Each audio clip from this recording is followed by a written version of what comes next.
Imagine being told that something is growing inside your uterus and it's not a baby, but a growth. I have been there.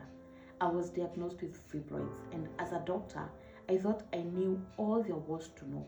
But nothing could have prepared me for what it truly feels like to live with fibroids. The pain, the heavy bleeding, intermenstrual bleeding, the discomfort, and emotional toll. I want to take a moment to say something. Many of you may know me as someone who educates women online about various health issues. But today, I am stepping out of that role to share something deeply personal, my story. I'm not saying that my symptoms are the only symptoms. If you suspect you have fibroids, please see a gynecologist. Every journey is unique and everybody is unique.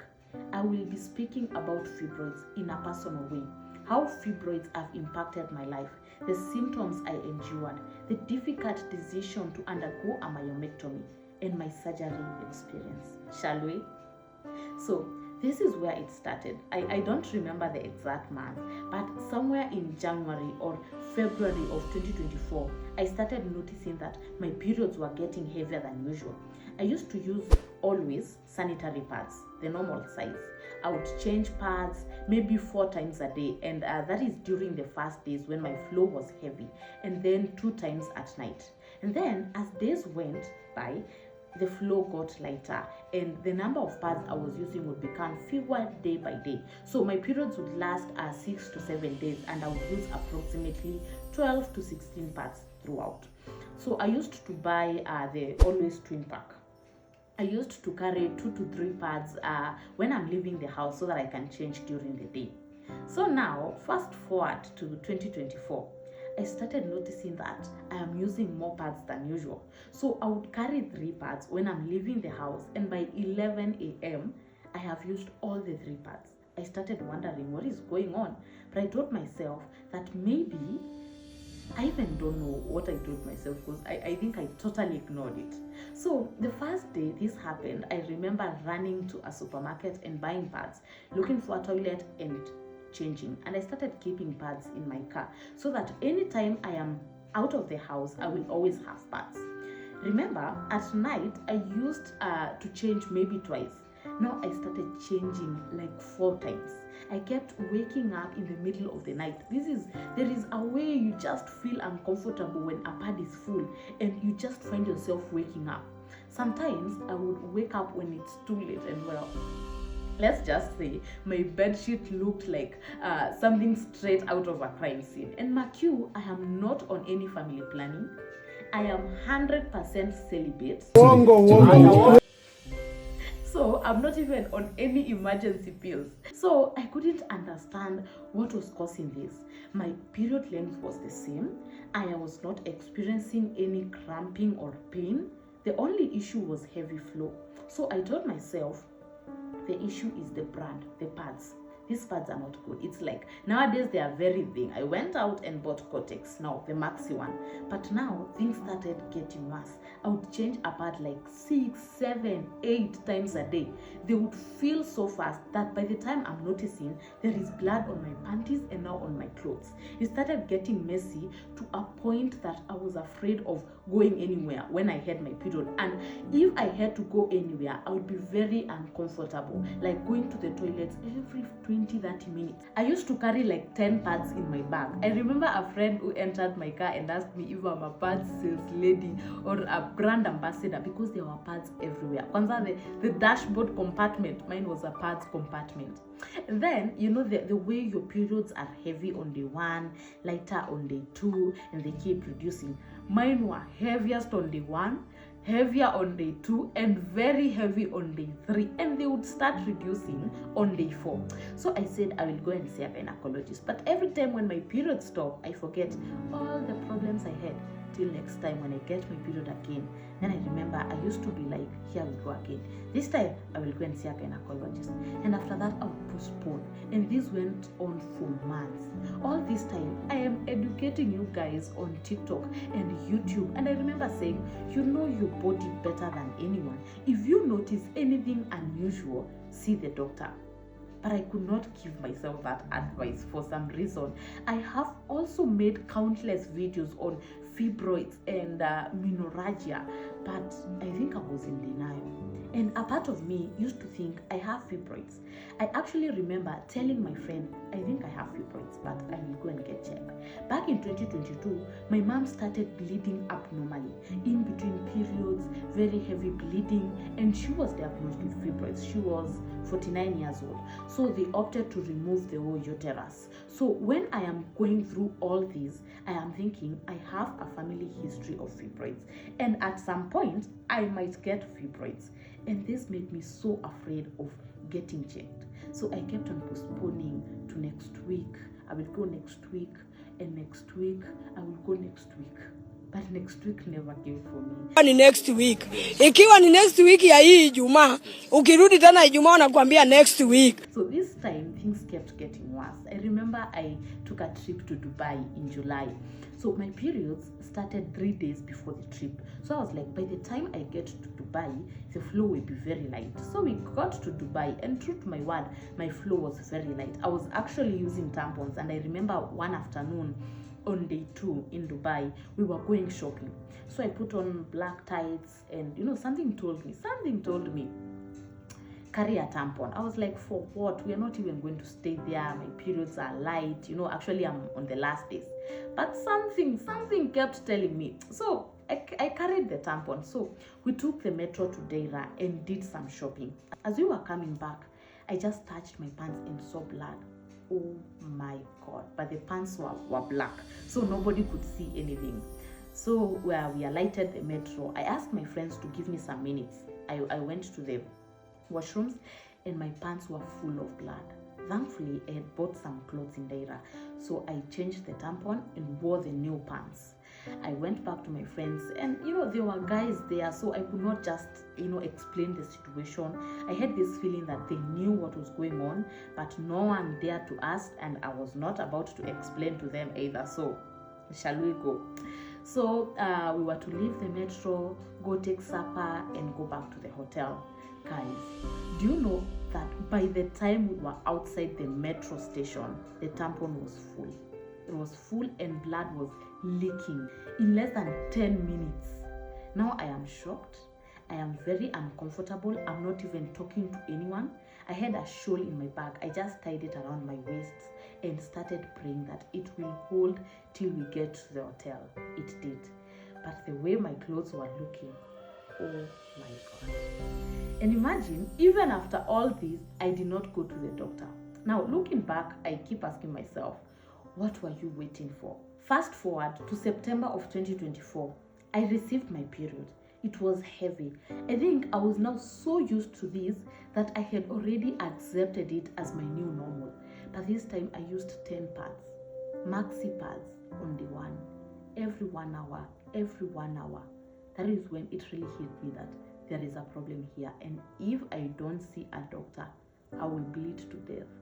So the next morning, I called my gynecologist, booked an appointment, and went to see him. We did an ultrasound, and he regretted to inform me that I had fibroids. In the scan, you could see there were 4 fibroids, 2 big ones and 2 small ones. Honestly, my heart sank. I did not expect it. I never expected it. I knew I would get fibroids at some point, but not at this age. I am too young. Connie, how old are you? 22.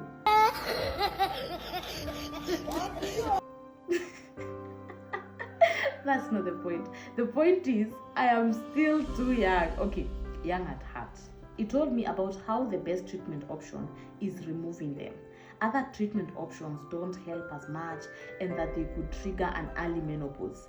At this point, my blood flow is so low, it was 7, and the normal levels in women is 12 to 14. So I was given some drugs to reduce the bleeding, but they were not helping, and I started getting intermenstrual bleeding, that is bleeding in between my periods. So I just decided enough is enough. I'm going to get these things removed. So I told my gynecologist, we did all the paperwork, sent it to my health insurance. They took like 3 days to approve. I remember when I got the approval message, it was 8 a.m. in the morning. I called my doctor told him my request has been approved, and he asked me, have you eaten anything? I said no. So it was like, let's do the surgery today. So just check in for admission by 1 p.m. Guys, I was scared. That is where I felt like, oh my God, this is happening. Myomectomies are very low risk surgeries, and it is very rare to get a complication. But now it is easy to tell that to a patient, but now tell that to yourself and believe it. I checked myself into the hospital and went through the admission process and was taken to the ward. Guys, immediately I got to the ward, a nurse just came and told me, Dr. So and so is waiting for you. I'm like, how now? I have not even changed. If I tell you, my legs were shaking, guys. Woo. Hey, the nurse gave me a dress. I took off all my jewelries, earrings, my glasses. I signed the consent form. They injected the pre-meds, and I was taken to the theater. Now I have a problem. I don't see anything without my glasses. Yes, I will see there is a person there, but I can't tell exactly who the person is or what they look like. I can't see things clearly. So everything in the theater was so blurry, and I was so uncomfortable. I am shaking, and in my mind, I am like, I need my specs. If I get my specs, I will relax. But they are not allowed in the theater, so the anesthesiologist injected the spinal epidural, and that is where all the drama started. It took like 5 minutes to kick in. Now at this point, I am not feeling anything below my waist, so I can see somebody standing there, but I can't tell or feel what they are doing. And then there is this barrier between my upper body and my lower body, so I cannot see what they are doing, but I am familiar with the procedures in the theater, so I could guess what they are doing. So a nurse came and inserted the catheter. Again, I could not feel anything, but now I started feeling cold. I was shaking, cold, like, like, I don't know, like it was freezing. Is it spring yet? No. Oh, I'm so cold that I'm shivering. I'm so cold that I can use my nose drippings as a pair of chopsticks. So the anesthesiologist kept coming over and telling me the cold will reduce in 10 minutes. So every 10 minutes would come and tell me it will be over in 10 minutes. After 10 minutes, it will be over in 10 minutes. Then the gynecologist would ask me, you're feeling cold? And then laughs. I'm like, really? I need blankets. I am dying. I was feeling cold. Literally, I was dying. So all this time, my gynecologist and the nurse are standing there, and I'm wondering, oh, why are you not starting? What's happening here? And the guy that tells me we started. Actually, we're already in the uterus. Huh? Honestly, I thought maybe when they start or when they get to the uterus, I would feel something, not pain, but maybe movement or something as they cut, as they open the uterus. But I was feeling nothing, so I just laid there and concentrated on the cold. I would feel like vomiting once in a while. Actually was vomiting. All these and the cold were effects of the epidural. So the surgery took about 40 minutes to remove the fibroids and close me up. So I remember I told you I had 4 fibroids according to the ultrasound. Guys, they found 10 fibroids in there and an ovarian cyst. Like 1, 2, 8, 10. Oh my God. And this is how the fibroids looked like, and this is how the cyst looked like. I was taken back to the ward. I was still not feeling anything. I can't feel my legs. I can't lift my legs. The nurse came and told me that this will take about 4 to 6 hours for the anesthesia to wear off, and I should not eat anything until then. So I'm just there chilling. I'm keeping myself busy on the phone, and then I start feeling pain out of nowhere. It started slowly. So at this point, I was not so sure if I was actually feeling pain or it is how people feel after surgery. It had just been 30 minutes after surgery. Then the pain started increasing. I am calling the nurse. I am telling them I am feeling pain. The nurse is like, this is not possible. It should take about 4 hours. I'm like, what do you mean it's not possible? How is it impossible and I am feeling pain? It is possible because I am feeling pain. At this time, I am breathing in pain. I'm holding myself. my hair like a woman in labor. So the nurse comes with a Panadol infusion, puts it in, and I'm just looking at it like, is this paracetamol?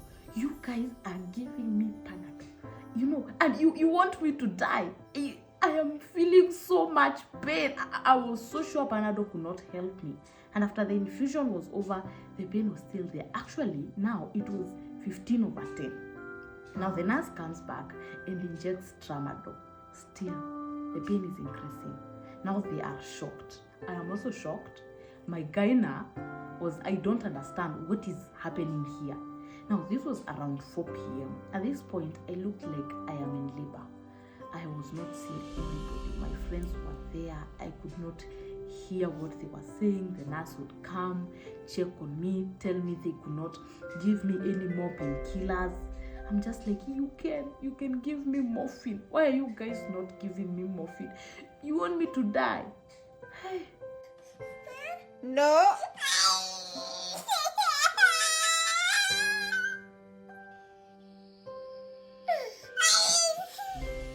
No. Guys, I was feeling yani. So at around 7:30, I called the nurse and was like, this is too much. So I think maybe to dismiss me, they gave me a diclofenac suppository, and now as a last option. And guys, it did not take more than 10 minutes.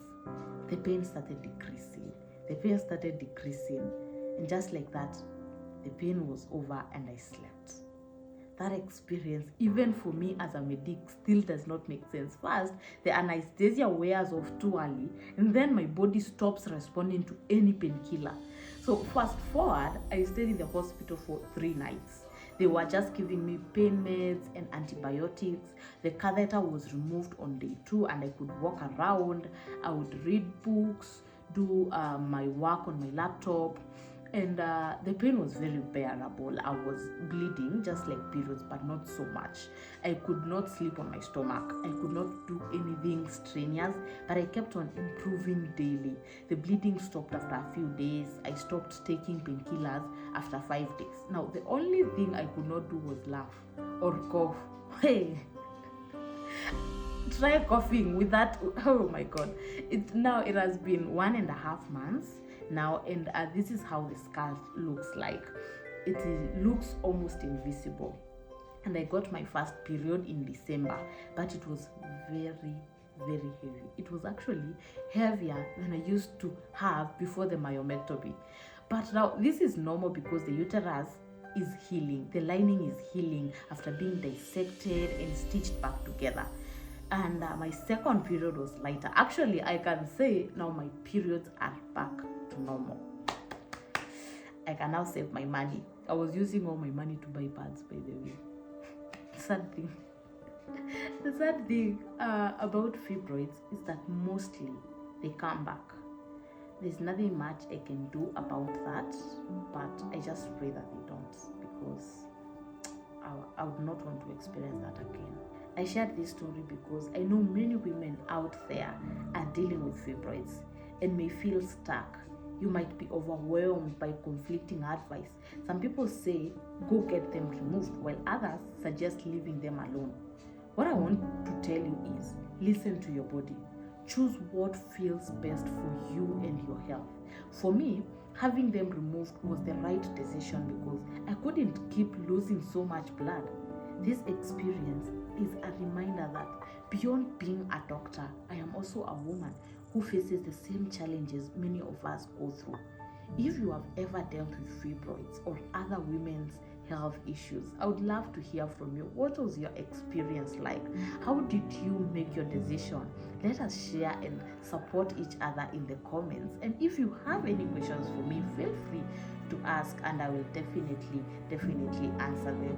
If you like this video, you can support me by subscribing to this channel and turning on the notification bell for every time I post some content for you guys. Till next time, bye bye.